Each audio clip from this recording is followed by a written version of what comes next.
Hi Aries, welcome po sa ating channel at ito ay inyong daily gabay tarot reading for February 22, 2025.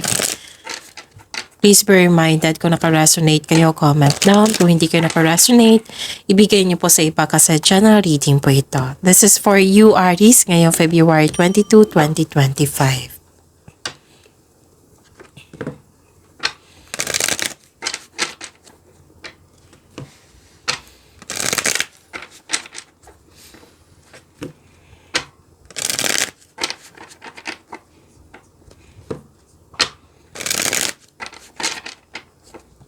Para po ito sa inyo Aries ngayong February 22, 2025. Maraming salamat po sa inyong patuloy na suporta at maraming salamat din po sa mga hindi nag-skip ng ads. Gamitin ang reading na ito bilang gabay lamang sa mga hindi pa nag-subscribe. Subscribe na po kayo at click bell notification para malaman nyo na may bago tayong video. Para sa mga gusto magpa-reading po, may lumabas dyan sa screen nyo ngayon. Panoorin nyo po at sundin ang instruction. Spirits Guide, mga ganap po para kay Aries ngayong February 22, 2025. I need 3 cards po.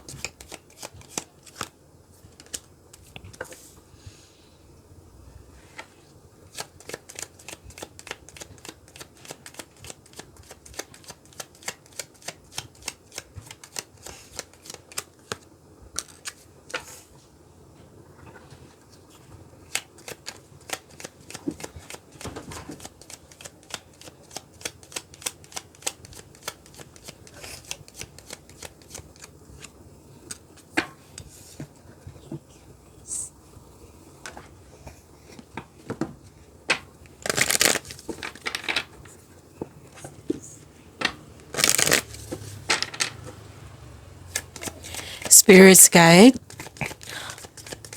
I need 2 cards po para kay Aries ngayong February 22, 2025.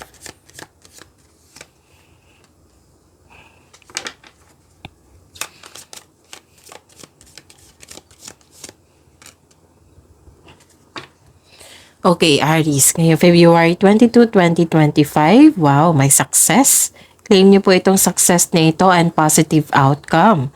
And dahil sa mga nangyari, may joy and happiness. So, claim niyo po, Aries. Mag-ingat na po kayo kasi may nakita ko dito nag-observe sa'yo, nag-spy sa'yo, na may gusto siyang kunin sa'yo, or mahilig po siyang magmanipula. May concern kayo sa mataas ang ego, mahirap kausap or sobrang stricto. May balak or nag-asikaso na kayo ngayon sa isang malaking building.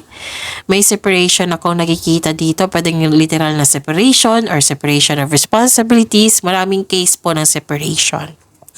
May isolation din ako nakikita dito na gusto nyo mapag-isa para makapag-isip ng mabuti. May biglaang pagbabago. So this is lie back, rest, and relax. And trust there's a divine plan. Spirits Guide, ano po yung energy ni Aries ngayong February 22, 2025?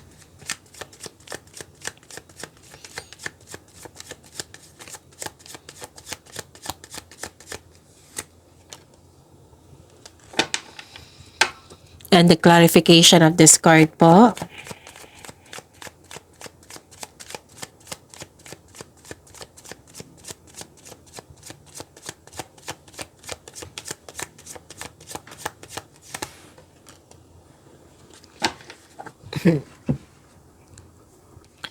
Okay, Aries, still may sore throat ako, may ubo at sipon. Slow po ako magsalita ngayon, kaya kailangan ko ng mahabang pasensya nyo.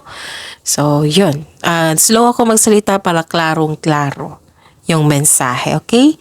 So, kung may narinig kayo or may nakita kayong repeating message, meaning to say, pinupush ng cards nyo yan kasi ang ilan sa inyo hindi pa binigyan ng atensyon.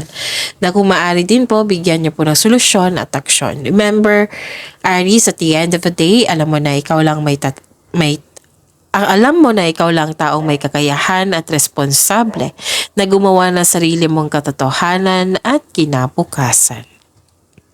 So, ano yung energy ni Aries?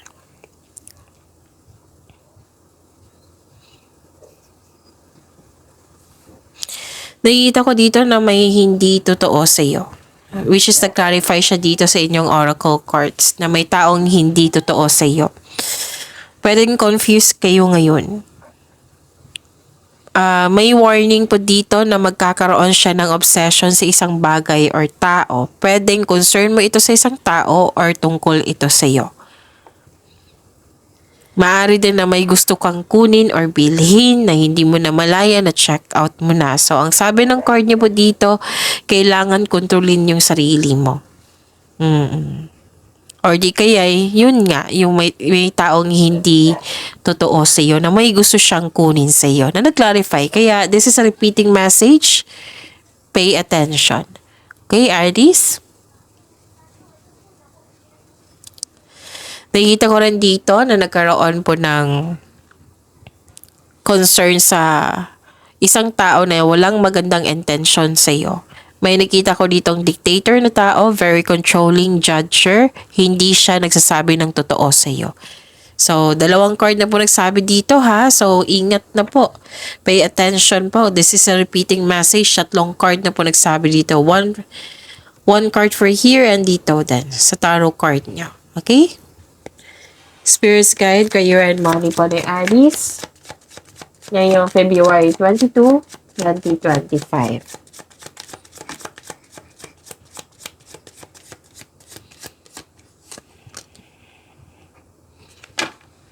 And the clarification of this card po.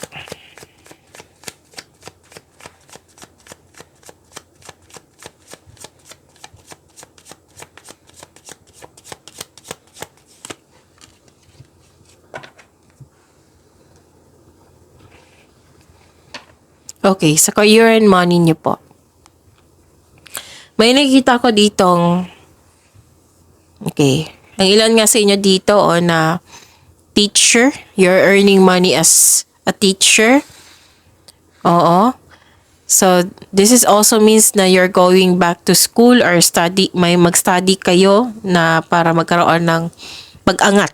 Pwede mag-take kayo ng masteral or board exam para magkaroon ng traditional career path or you're moving up to the ladder of success. Gumagawa kayo ng paraan na para magkaroon ng pag-level up, growth and expansion. Action to eh. Tapos may sabi dito na babala po sa palaging masyadong mabait kasi nakikita ko dito na inaabuso yung kabaitan mo. Okay? Ano pa?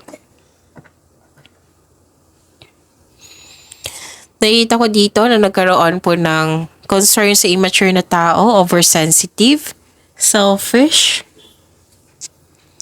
Mag-ingat kayo sa sasabihin sa kanya kasi baka magkataon na masaktan siya or naging sensitive ito. Pero mag-uusap kayo nito. Magkakaroon siya ng confrontation dahil sa hindi maganda yung mga ginagawa niya, hindi maganda yung pinagsasabi niya. Tapos sabi po ng card dito, wala na po daw kayong sapat na time para sa inyong sarili. You may be taking life too serious, so make it balance. Spirit's Guide, Love Life, Self-Love, Partnership, and Romance ni Aries.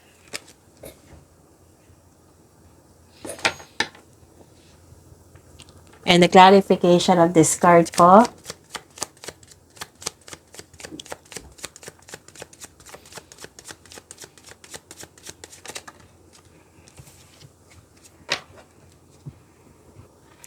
Maraming salamat po sa patuloy na tiwala, suporta sa ating channel at maraming salamat din po sa mga hindi nag-skip ng ads.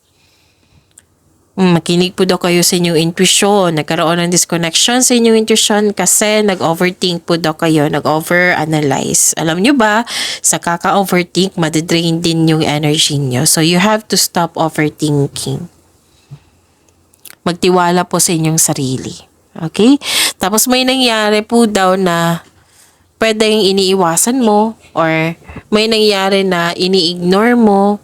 Let's say, may ginawa na masama yung tao tapos nakita mo na pero na dini-deny mo na hindi niya magagawa. It might be nagawa niya lang yan. Yung ini-ignore mo yung red flag niya. Example po yan. Nakita ko dito na nagkaroon po ng, para sa mga single, naging hard worker kayo at wala na kayong panahon sa sarili. So this is a repeating message. Kaya this card asks you another message na, di ba? Repeating message itong pagbalanse. Balansehin ang oras mo. Tapos, para sa mga marelasyon sa buhay mag-asawa, the advice is you need to balance your work at sa partner mo, sa family mo. It might be ito yung dahilan para na hindi kayo nagkaroon ng pagkakaunawaan ng dahil sa disbalance. Kaya sa araw na ito, maaring kayong dalawa ay magkakaroon ng pag-uusap. So, panatilihin maging totoo sa isa't isa. Magyamanin niyo po yung blessings sa binigay sa inyo, Aries. See you tomorrow. Please like, subscribe, and click the button for notification para updated po kayo sa daily tarot reading natin. Maraming salamat po.